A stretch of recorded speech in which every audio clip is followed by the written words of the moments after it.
Look at that sky. Before the sun, before the noise. It's just possibility. I've spent most of my life looking forward, building things that won't be finished in my lifetime. But sometimes you have to look back. Not with regret, but with clarity. That boy, he had no idea. He just followed his curiosity, one wobbly step at a time. And along that path, you learn things. Not from a textbook, but from the grind, the failures, the moments of sheer wonder. This isn't a blueprint for your life. It's a sharing of the signposts I encountered on mine. Here are the 10 lessons that shaped everything. Lesson 1 is the foundation of everything else. You are the author of your own story. Your life is not a role you were cast in. It's a narrative you are writing every single day. When I left that stable job on Wall Street, my boss was a brilliant man. He took me on a long walk. He told me, "This is a really good idea for someone who doesn't have a good job." It was a compassionate way of saying I was being foolish, and I knew it was a hard choice.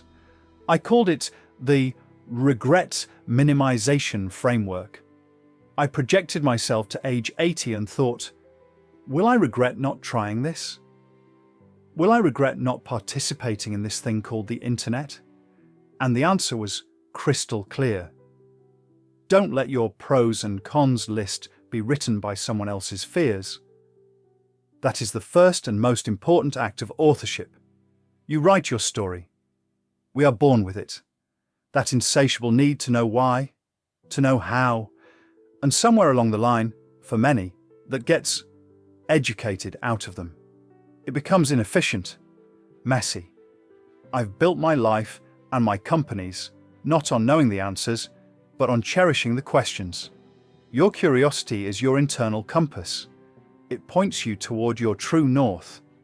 It's what led me from finance to selling books online, of all things. It seemed random, but the compass was pointing. I just had to follow. Follow your wonder. It knows the way. I've been saying this for decades. I even moved the entire building I work in to be called Day 1, because Day 2 is stasis, followed by irrelevance, followed by a painful decline. Day 2 is death. So how do you stay in Day 1? It's a mindset. It's about obsessive customer focus. It's about resisting proxies. It's about embracing external trends. And most of all, it's about maintaining a beginner's mind. The moment you think you've figured it all out, you've already entered Day 2. Stay hungry, stay humble, stay a student. Every morning it's Day 1. We are so obsessed with efficiency, the shortest path from A to B. But the most beautiful discoveries, they happen in the detours. They happen when you wander. At Amazon, we build in time for wandering. It sounds unproductive. It is, in the short term. But it's in those meandering discussions, those what-if conversations, that ideas like Alexa and AWS are born. They weren't on a roadmap. They were discovered. Don't schedule every minute of your life. Leave white space. Get deliberately lost. That's where you find yourself. In the early days of Amazon, we needed desks. We went to Home Depot and bought doors. Put some legs on them. It was cheap. But it became a symbol. It was a constant physical reminder. We are here to build value, not spend it on status. It's about being resourceful, about being lean. It forces you to focus on what truly matters. Fancy trappings can be a cage. A door desk, that's a platform for building. Build a culture, a life, built on substance, not on signals. Chuckles. People have this idea that successful people are just right all the time. Nothing could be further from the truth. The goal isn't to be right all the time. The goal is to be right a lot. And the only way to do that is to make a lot of decisions. And to be wrong, frequently. I've made billions of dollars in failures. Failed experiments. The Fire Phone? That's a famous one. But you know what?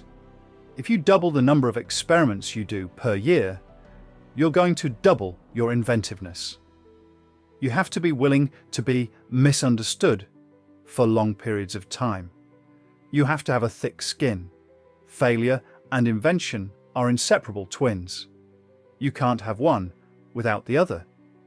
It is dangerously easy to become self-obsessed, to look in the mirror and see only your own struggles, your own wins. The most meaningful work happens when you look out the window. Who are you serving? What problem are you solving for someone else? At Amazon, it always comes back to the customer.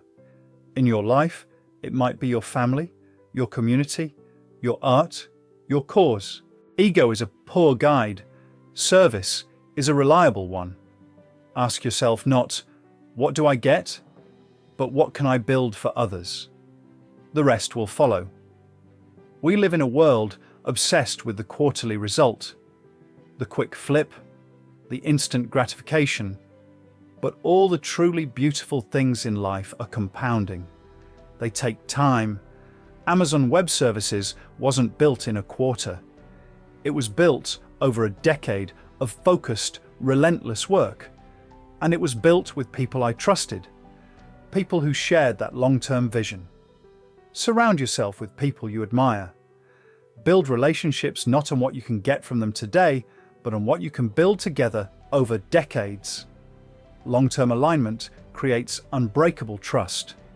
So much of life is lived on default settings. The path of least resistance. The job you take because it's expected. The life you live because it's comfortable. So much of life is lived on default settings. The path of least resistance. The job you take because it's expected. The life you live because it's comfortable. But you are smarter than your defaults. You have agency. You can change the settings. You can choose the hard path if it's the meaningful one. You can choose to be kind even when it's not the default. You can choose to be curious when the default is cynicism. Wake up and choose. We are all, in our own way, building our own little spacecraft. We are trying to build something that will outlast us. For me, it's not just about building companies. It's about building a future where my grandchildren's grandchildren can thrive. A future of abundance and dynamism in space. Your legacy doesn't have to be rockets. It can be the family you raise, the art you create, the community you strengthen, the knowledge you pass on, the garden you plant, knowing you will never sit in its shade. What story will they tell about your time here? What mark did you leave on this tiny, beautiful planet? You are writing that story right now. So, there they are, 10 signposts from one long, winding road. From that boy with his calculator to, well, to whatever comes next. The journey is far from over, for me, and I hope, for you. Remember, it's always day one. The story is never finished.